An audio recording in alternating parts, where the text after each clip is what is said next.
Alrighty, we're back at 8:43 this morning. Thanks so much for staying with us. Republican Congresswoman Marjorie Taylor Greene will step down in January after 5 years on Capitol Hill. News of her resignation shocked people in her home district over the weekend.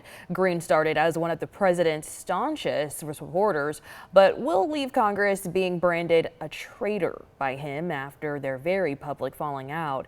Jeff Zeleny went to her district to see how voters are reacting. We wanted Marjorie to be Marjorie. We appreciate her. She doesn't blend into the curtains like other people do up in Washington. Like so many others here in Georgia, David Goldenshoe was talking about Marjorie Taylor Greene and the bombshell announcement she will resign from Congress in January.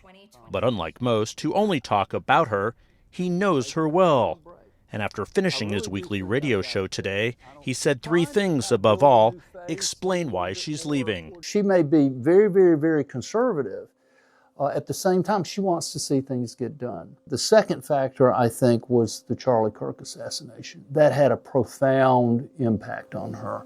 And then the third thing, I think, was just the falling out with President Trump. Among friends and foes alike, and there are many of both in her hometown of Rome, Georgia, a sense of disbelief at her decision reverberated from one conversation to another. Very surprised. Didn't expect that. Sunny Knaus runs the Sunflower Community Bakery and had started to reconsider her view of Greene after she stood her ground against President Trump over the release of the Epstein files. I disagreed with a lot of the stuff she did early on in Congress. I applaud her for breaking away from the pack because that's a really hard thing to do in politics.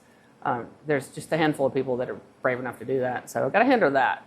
Like breaking away from Trump, you mean? Right. Breaking away from Trump and just standing up. The 14th congressional district, stretching from Atlanta's suburbs to the Appalachian foothills and Tennessee state line, has long been Trump country, and the Congresswoman has long led the loyalty parade. Come on up, Marjorie.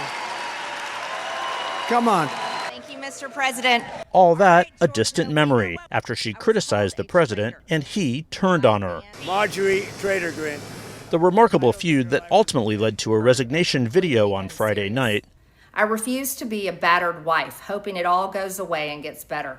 was still fresh on the minds of many people here today, including these two Green supporters out for a morning walk. How was she as a congresswoman from the district? Well, I think she represented the people, what they felt. Not everybody felt that way, obviously. I wouldn't have called her a traitor. That's Trump, you know. But he hits back if you hit him. With 42 days now left in her abbreviated term, there was no shortage of opinions about Greene.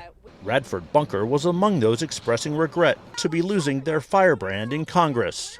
I'm sorry that she resigned. I think that she's a thoughtful person. Like I said, I'm just sorry that politics has come to the sort of tribalism where you have to agree with everything on everybody. Others, like Virginia McChesney, were far closer to saying good riddance. We, this district, really just want someone who represents us instead of thinks of themselves and tries to promote a political point of view. Are you sorry to see her go? Not really. I think we've probably seen more of her as a real person in the past 3 days than we have ever.